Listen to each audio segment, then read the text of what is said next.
Alright, so welcome back to the continuation of BGP series we have started in the last video. And the first one we are going to start with what? Let's talk about the BGP neighborship type, right?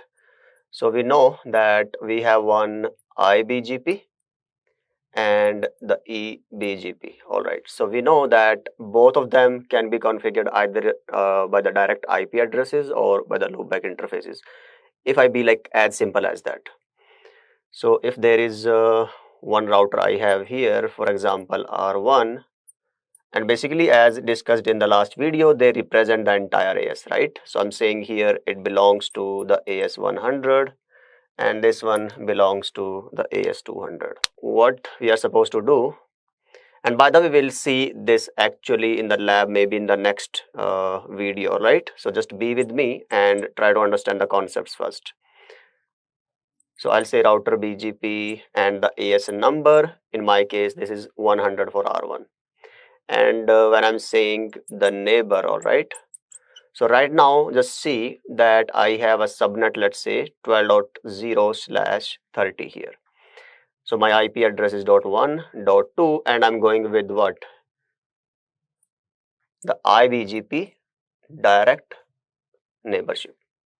So how to do that? So my neighbor statement is going to be what? 12.1.1.2, all right. And my remote AS here is going to be this 200. All right, so that is the very first thing. So if I talk about an iBGP direct neighborship, we don't need much, right? The thing I need is reachability between the IP addresses I'm using for the neighborship. So 12.2, if you see, from R1 is inherently reachable because they belong to the same subnet, all right? So I don't need to do much here. And if I go and do the same thing on R2, for example, router BGP 200, and there you say your neighbor is 12.1 in remote AS 100. So there also it's reachable and fantastic. We are good, and you will see in a moment that your neighborship comes up. So it's as simple as that. In case of where I have written it, this is EBGP and this is iBGP, my bad. All right, so this is EBGP, the very first kind of neighborship that we have. Now it's pretty straightforward, but not in the next case if I talk about the indirect neighborship, and that will be how. If I say that we have a loopback here, for example, I have, let's say, 1.1.1/32 here and a loopback of 2.2.2/32 here, all right. Now, if you want to have a neighborship here between these two routers on these addresses, what are the required things, all right? So in the indirect neighborship, if I talk about, then the very first thing obviously is the reachability, all right? Your 1.1.1 and the 2.2.2, all right? The addresses you are going to use in this case, for example, like this, router BGP 100 and my neighbor is 2.2.2.2 this time. Okay, it's not 12.2 anymore, it's 2.2, which is my loopback 0 IP address. Remote AS is same 200 here.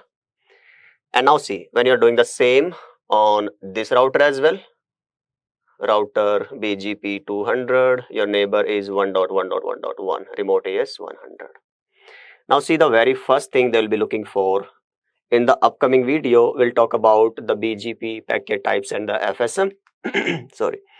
In that, we'll actually see the background details of it. We'll capture the packets and we'll see why this happened, why it fails, right? So even, so first of all, coming back, if there is no reachability, so BGP work basically on the TCP three-way handshake process. So understand about BGP. BGP is not actually a routing protocol, as we kind of had the argument started with that. It is dependent on two things. If I mention that here, BGP need two things, all right? So first it need the TCP three-way handshake, and then it need the reachability either via static or some IGP, all right?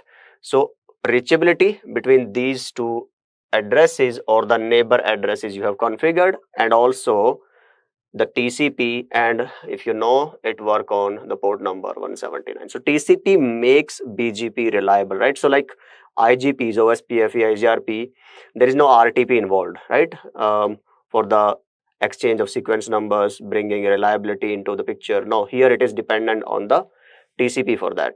And that is the reason we'll see later on as well how we are able to put the policy implementation on top of that in BGP because of TCP.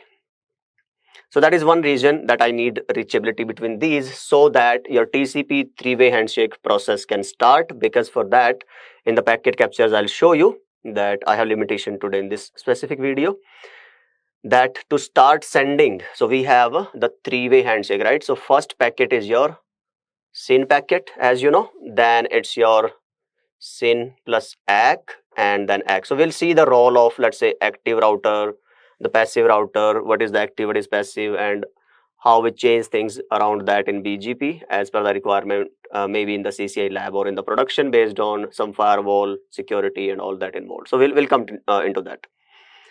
But yes, to start this TCP three-way handshake process, your neighborship should be there. That is my first, your reachability should be there. That is the first concern I have.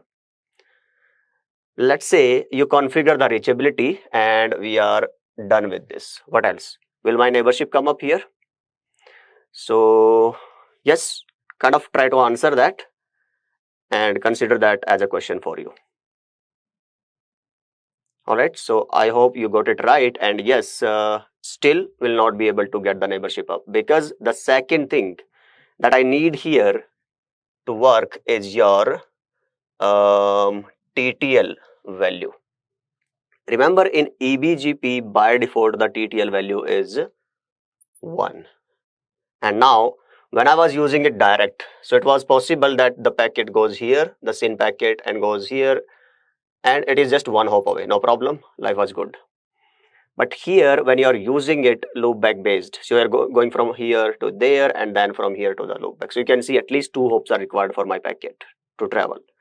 That's why there is another feature which comes into picture called ebgp multihop. So we'll see that when we'll do the lab.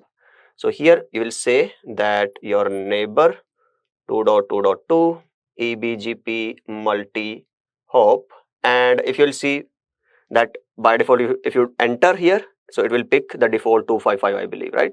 But to be exact, depending upon how far your destination is, so you will configure. So right now in my case 2 is enough, or you can say 3, 4, 5. Same you need to do there, neighbor 1.1.1 ebgp multihop 2. Now next thing, will it work or will it not work, right? The third thing I need for this to work is the update source. So these are like the features, you can say, or the points that you need to take care of when you want the EBGP indirect neighborship to come up. So one I'm done with, which is my reachability between this one and this one. Oh, okay, I haven't talked about that actually. So how you'll do it, or have I? I think yes, either by static, you configure a static route there and you configure a static route there pointing to these next hop, or you can run OSPF here and advertise these subnets. Yeah, we have talked about that. Reachability, TTL, update source. Now see, when the BGP is sending the SYN packets, by default this physical interface, let's say this is gig 1, this is gig 2. So BGP in the SYN packet, if you again more and more of it I'll show you in the packet captures and in the next one maybe. But yes, the point is in the source they are going to pick this 12.1.1.1 if I'm talking about the R1. In the destination they'll say 2.2.2.2. Okay, but I have seen here, or you have seen here, that the neighborship we are configuring is not with the physical but the loopback addresses. So it should not be here, all right. To change this source from default to this loopback, I need a command. So this neighbor, again, I will say update source loopback, whatever loopback address you are using on the neighbor to point to this router. So 1.1.1 here is, let's say, loopback 0. So you'll write it loopback 0. So that is the point. These are the three things that you need. So if you configure properly, and by the way, this is not needed both sides, because if it is configured one side, SYN packet can be started, active, then it will be responding, and the three-way handshake can be completed. But as a best practice, if you want to configure that side also, neighbor 1.1.1 update source and whatever, let's say loopback 1, then loopback 1. So I hope that's it for this video, right? And maybe if I talk about iBGP as well, in the lab I'll show you, but just quickly mentioning that what I need here in iBGP, we can have, let's say, a scenario like this, where both of my routers belong to the same AS, right? AS 500. Now here, if you go direct, let's say 12.1.0/30 or 24, whatever, so nothing needed, just like EBGP, neighborship will come up. But if you go and say, okay, I want to have the neighborship based on the loopbacks, then how you do it? So here also, two things are needed, right? Your reachability, yes. Your update source, yes. But here there is no need of the EBGP or iBGP multi-hop, because remember, in iBGP, my default TTL is already 255. So that part is already taken care of. So just make these loopbacks reachable, and for doing that, what you can do, you can run some, again, OSPF, EIGRP here and all that, right? So for that, they'll be reachable. So update source needed, yes. Reachability needed, yes.